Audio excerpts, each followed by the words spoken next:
Hello, beautiful people. How are y'all feeling today?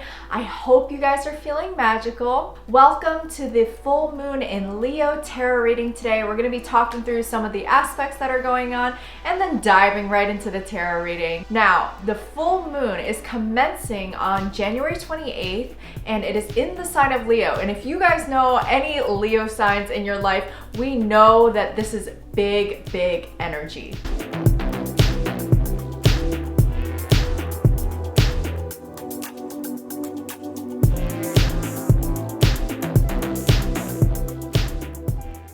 In addition to this fiery Leo energy that we have going on, we also have the moon opposing the sun and Jupiter in Aquarius. Now we know that Leo and Aquarius are both huge energies here, and since this full moon is being surrounded with all these oppositions and squares, we know that this is kind of this frictiony energy. Whenever we have squares and oppositions in astrology, these are more challenging feeling aspects that are going to bring some more tension into our lives. However, what a lot of us do is jump into the fear mindset of, oh my gosh, this is going to be so scary. Yes, the tension and the friction can be challenging. However, I would invite you to acknowledge that this friction, this tension, even potential conflict is all happening for our highest evolution.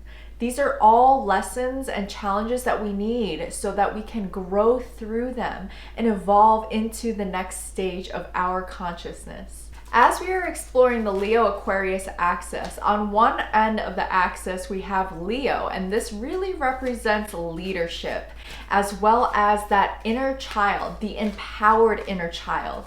A lot of the times when we hear about inner child work, we are talking about healing the inner child and working with that energy. However, what we are really aiming towards is that empowered inner child, that sense of playfulness and that child leader within us that is following their hearts. Leo energy is all about the heart space. This is fiery, creative energy here. And on the other side of the axis, we have Aquarius, which is very concerned with authenticity. This is the higher mind energy here, very concerned with the community and how to best utilize our resources and band the community together for the well-being of all. All right, Spirit has dropped some cards for us. Let's see what they are. And we have the Nine of Cups and Justice. So we talked about the full moon in Leo opposing the sun and Jupiter in Aquarius, Jupiter being the planet of expansion. And we also have this making a square with Mars and also loosely Uranus in Taurus. So as you guys can see, there's a lot of fixed sign energy here. If you're not familiar with fixed signs, they are Aquarius and Leo, Taurus and Scorpio.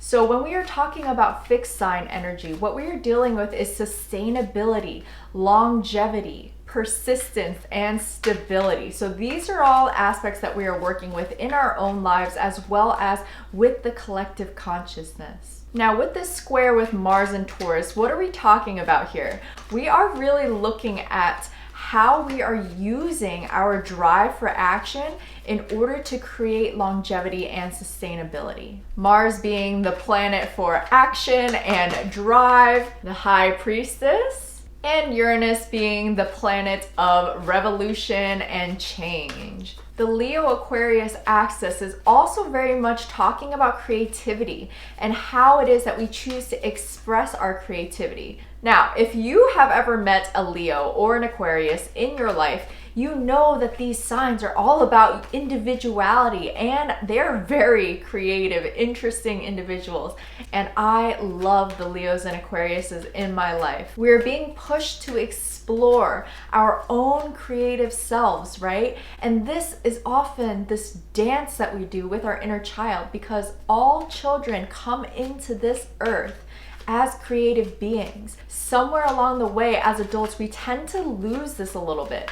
Some of us tend to lose this because of our programming, because of the ways that we've caged our hearts and our creativity. Now is the chance for us to unleash that side of ourselves, to really allow ourselves to free that part of ourselves. And because there's a lot going on in Aquarius right now, this tends to be kind of a buzzier mental energy, right? We are talking about the higher mind here. So whenever we feel this starting to happen, let's all practice dropping into that Leo heart space energy. And we can do this by tuning into our hearts. The Emperor. Man, the major arcana really have something to say during this reading. And of course, as is the case with all full moons, what we are being focused on right now is this sense of completion, of culmination, of things coming to illumination that maybe we weren't previously aware of, as well as releasing the things that are no longer serving us, right? Especially with Uranus playing a little part in the conversation here, there is going to be this shaking up of the conventional way of doing things. We are looking at how we've always done things and how that is no longer working for us. So fasten your seatbelts, kids. This is going to be a wild ride. But don't worry, we got this. You can hold my hand, I'll hold your hand. We'll get through this together.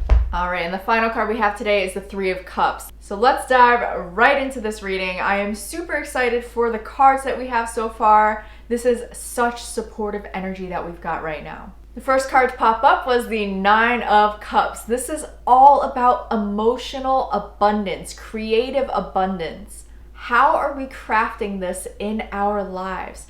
In what ways can we create connection with other people, right? This would represent the Aquarian side of that Leo-Aquarius axis here, and really looking at how it is that we are connecting with others and filling our own cups and allowing that abundance to overflow into the cups of others. How is it that we create joy in our lives? How can we claim leadership of the way that our lives look and add more joy into this beautiful mixture that we call life? With this ascension into 5D consciousness and moving from the 3D into the 5D, we are really being focused now on what brings our heart joy.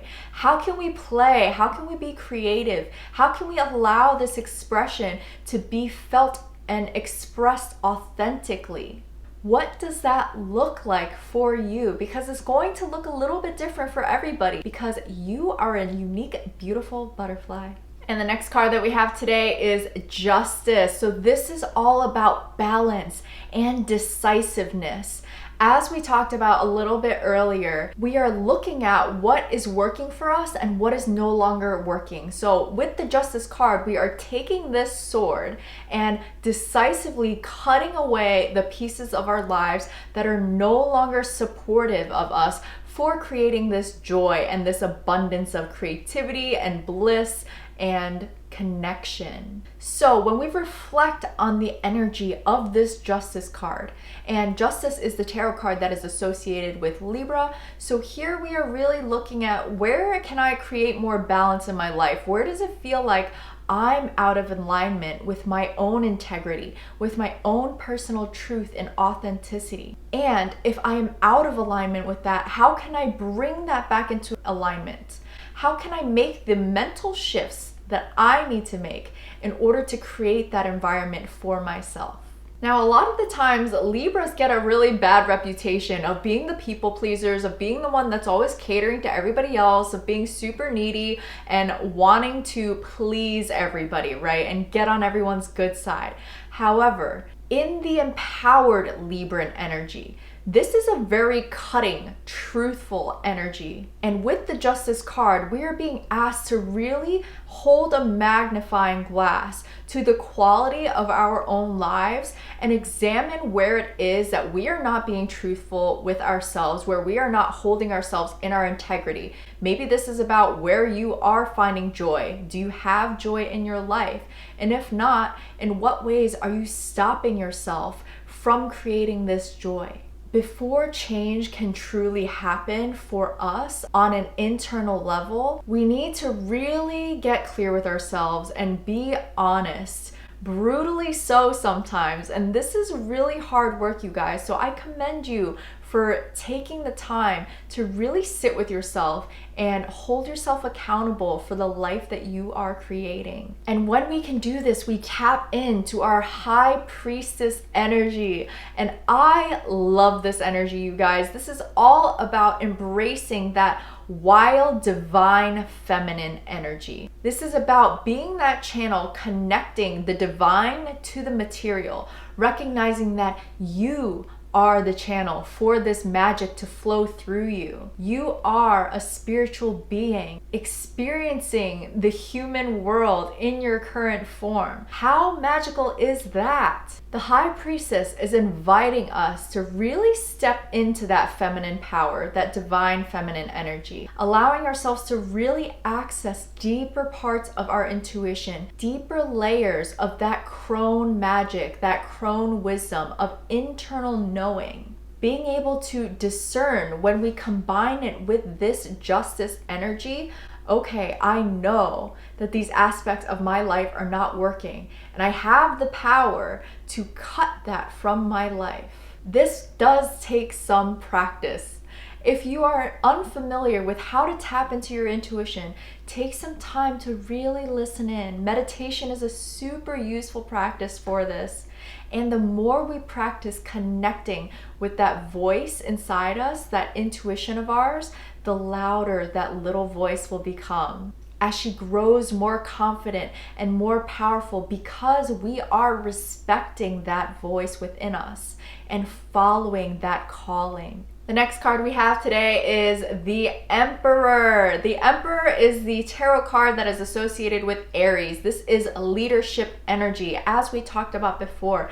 How are we leading ourselves? What is it that we are doing to reclaim our ownership, to reclaim our sovereignty, and take responsibility for the lives that we are creating? We need to be responsible for our own joy. We need to be responsible for the abundance that is in our lives. The Emperor is all about that accountability, being a leader, defining exactly what it is that this leadership means to you. How can you really step in to your kingdom, to your queendom? How can you really claim ownership of that sovereignty? The conversation of leadership is such a hot topic right now, and I think it is really important for us to reclaim what leadership means to us. How are we leading in a way that is sustainable for the future?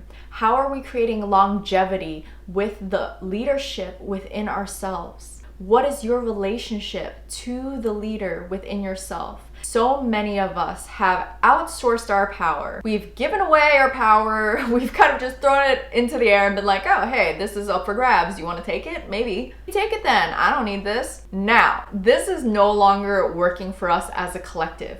We've outsourced our power for our health. We've outsourced our power for our finances. We've outsourced our power for our spirituality. We've outsourced our power for just about every aspect of our lives. Reality check, I know it's not easy. I say it with love. The Emperor is calling us to take back that leadership for ourselves. And we're not doing this in some brutal and ruthless way here. We are doing this in a heart-centered way by recognizing that only we can decide the path that we choose to take.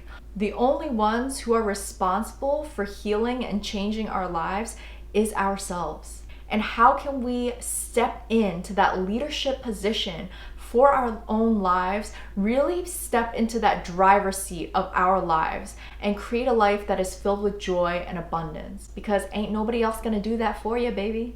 And when we do step into that leadership position, look what we are brought here. The Three of Cups, bringing in so much love, so much connection, so much celebration and abundance and joy, creativity and playfulness. This is about doing that inner work in order to allow ourselves to really be free and to have abundance with ease, to embrace that creative, artistic side of ourselves, that connective side that we very much need each other. How can we use this in a collaborative spirit? So here is very much the axis that we are working with right now. We are looking at how do we take leadership of our own lives and how do we use that in order to create connection and community and collaboration with others. I am so happy with this reading, you guys. This has been so fire, and I would love to close this reading out with one final card from my Kuan Yin Oracle deck. I am super excited to see what guidance the universe has to offer for us. I am really feeling this full moon. The few days surrounding this full moon are a little bit challenging, a little bit rocky, and once we get through this friction and this tense energy, the growth here is immense, you guys, immense. And the Kuan Yin card that we have today is Sisters of the Star Blossoms. What beautiful energy, you guys. The goddess Kuan Yin of compassion, of love, she is inviting us to really consider that yes, we are all on our unique path. We are all special, beautiful little butterflies fluttering through life, right?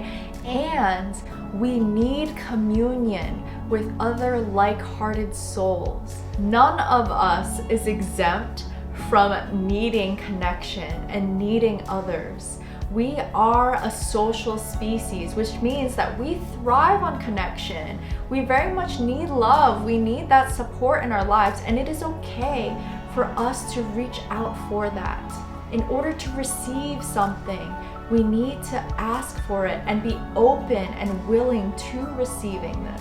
The goddess Kuan Yin is showing us that we are supported by this beautiful energy of love, of compassion, and of service as well. Now, how are we going to tap into this and provide that for others? And even more so, I think, has been a challenge for a lot of us, is to be open to receiving that from others. Sometimes we don't realize that when we are receiving, we are also helping other people, because we inherently as humans also have a need to give. So if we are closed off to that, we are also closed off to meeting that need of other people as well. And we are starving ourselves emotionally. We are being invited to really tap into collective energy, to really create a connection with other people. This is a group calling here. This is about creating time with your tribe. And if you don't have a tribe, that's okay, because you can create one. So it is about enacting that power that comes from that group energy, from collective energy. Yes, individual journeying is important, and solitude is important, and so is community. This is calling us to really seek that out during this time in order for us to rise into our collective consciousness, this great expansion of awakening that is happening on the planet right now. This is also calling us to really tap into some galactic energies as well. Particularly Pleiadian energy is the one that really resonates with this card. And if you're not familiar, Pleiadian energy is super nurturing, very unconditionally loving, very light, flowy, feminine energy. So surrounding ourselves with communities that embody this unconditionally loving and supportive energy is going to be so nourishing and healing for us during this time. Thank you so much for joining me for this full moon and Leo reading. I hope this served you well. If it did, leave me a comment in the section below letting me know how you are stepping into your own leadership energy and creating more joy in your life. If this resonated with you, don't hesitate to hit that like button and smash that subscribe so you can be notified every time I post new content. If you would like to book a tarot reading with me or a coaching session, I'm available on Instagram at LotusCoaching13. Hit me up, I would love to connect with you. Have a magical rest of your day.